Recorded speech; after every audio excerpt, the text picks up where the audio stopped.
పెట్లందు పోషకాల పెట్లు వేరయ్యా? పూర్తి వివరాలకు చదవండి రేపటి సాక్షి దినపత్రిక. హైదరాబాద్ లో ఎన్ కన్వెన్షన్ కూల్చేస్తున్న హైడ్రా. హీరో నాగార్జునకు చెందిన ఎన్ కన్వెన్షన్ కూల్చివేత, బఫర్ జోన్ లో ఎన్ కన్వెన్షన్ కట్టారని ఫిర్యాదులు. నేడు మహిళా కమిషన్ విచారణకు కేటీఆర్. ఉదయం 11 గంటలకు హాజరు కానున్న మాజీ మంత్రి. నేడు నెల్లూరు జైలు నుంచి విడుదల కానున్న మాజీ ఎమ్మెల్యే పిన్నెల్లి. రెంటచింతల, కారంపూడిలో నమోదైన 2 కేసుల్లో బెయిల్ మంజూరు. ఏపీలో ఫుడ్ పాయిజన్ ఘటనలపై ఎన్హెచ్ఆర్సీ సీరియస్. అనకాపల్లి అనాథాశ్రమం, చిత్తూరు కల్తీ ఆహారంపై సుమోటోగా విచారణ. సీఎస్, డీజీపీలకు నోటీసులు. 2 వారాల్లోగా నివేదిక ఇవ్వాలంటూ ఆదేశం. వైఎస్ఆర్సీపీలో పలు నియామకాలు. 15 విభాగాలకు అధ్యక్షులు నియమించిన వైఎస్ జగన్. మహిళా విభాగం అధ్యక్షురాలిగా ఎమ్మెల్సీ వరదు కళ్యాణి. ఢిల్లీలోనే సీఎం రేవంత్, భట్టి, ఉత్తమ్ శ్రీధర్ బాబు. కొత్త పీసీసీ ఎంపిక, మంత్రివర్గ విస్తరణపై కసరత్తు.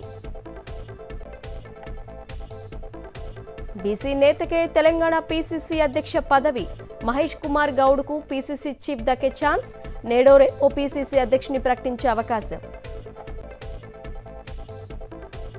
ఢిల్లీలో నేడు కేంద్ర కేబినెట్ సమావేశం. ప్రధాని మోదీ అధ్యక్షతన భేటీ.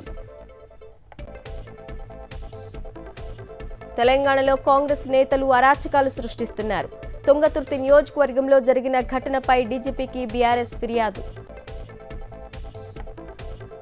తెలంగాణ గవర్నర్తో త్రిపుర గవర్నర్ భేటీ. తాజా రాజకీయ పరిణామాలపై జిష్ణుదేవ్ వర్మ, ఇంద్రసేనారెడ్డి చర్చ. హైదరాబాద్లో డబుల్ బెడ్రూమ్ ఇళ్లు ఇప్పిస్తామని 98 మందికి టోక్రా. బదిలీ చేయిస్తామని 7 ఉద్యోగులకు దగా. మోసాలతో కోట్లు గడిస్తున్న ముఠా అరెస్ట్. తిరుమలలో నేడు ప్రత్యేక ప్రవేశ దర్శన టికెట్లు విడుదల. నవంబర్ నెల కోటా టికెట్లు విడుదల చేయనున్న టీటీడీ. తిరుమలలో పెరిగిన భక్తుల రద్దీ. కంపార్ట్మెంట్లన్నీ నిండి క్యూ లైన్లలో వేచి ఉన్న భక్తులు. సర్వదర్శనానికి 24 గంటల సమయం. జూరాల ప్రాజెక్టుకు క్రమంగా కొనసాగుతున్న వరద. 10 గేట్లు ఎత్తి నీరును దిగువకు విడుదల చేసిన అధికారులు. శ్రీశైలం జలాశయానికి కొనసాగుతున్న వరద. పూర్తి స్థాయి నీటి మట్టానికి చేరిన వరద. గేట్లు తెరిచే ఛాన్స్. నాగార్జున సాగర్ కు కొనసాగుతున్న వరద. పూర్తి స్థాయి నీటి మట్టం 590, ప్రస్తుతం 589.4 అడుగులు. మలేషియాలో కుప్పం వాసి విజయలక్ష్మి మృతి. కౌలాలంపూర్లోని మ్యాన్హోల్లో పడిన మహిళ. గుజరాత్లో మొదలైన జన్మాష్టమి సందడి. చిన్ని కృష్ణుడి ఆభరణాలను కొనుగోలులో నిమగ్నమైన ప్రజలు. గుజరాత్ను అతలాకుతలం చేసిన భారీ వర్షాలు.